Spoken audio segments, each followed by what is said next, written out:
Guys, তো এখন আমরা ঘুরতে যাচ্ছি।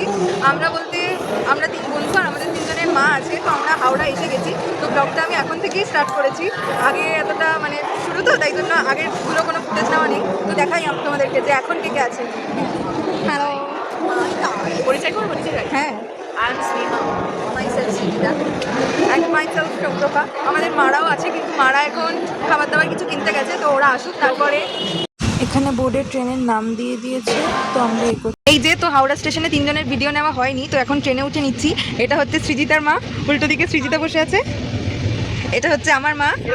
হ্যাঁ, এবার আমাকে কি করে দেখাবো আমি জানি না, আমি দেখিয়ে দিচ্ছি। এটা হচ্ছে সম্প্রভা, আর এটা হচ্ছে স্নেহার মা, আর এটা হচ্ছে স্নেহা। তো তোমরা সবাই হাই বলে দাও। এবার ট্রেনে উঠে আমাদের চললো একটু গানের পর্ব। রাত্রিবেলার ট্রেন আর তার মধ্যে হচ্ছে গানের লড়াই। Just awesome awesome. ট্রেন জার্নিটাও খুব এনজয়েবল। ভিডিওর বাড়িতে উঠে গেছি, মানে তোর শোয়ার প্রচুর হয়ে গেছে। দেখাচ্ছি দাও।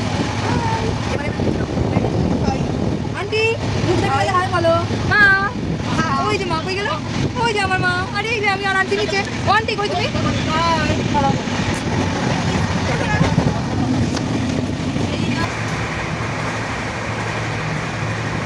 ট্রেনটা অসম্ভব। গুগলে দেখলাম 103 কিলোমিটার/আওয়ার বেগে। তো কালকে রাতে আর ওই ব্লগটা শেষ করা হয়নি। আজকে সকালে আমরা ট্রেনে উঠে সবাই রেডি হয়ে গেছি। আর কালকের ব্লগটা আমি আজকে এখানেই শেষ করে দিচ্ছি। আজকে পুরো কী কী ঘুরছি দেখাবো, আর আজকে থেকে একটা নিউ ব্লগ। টাটা।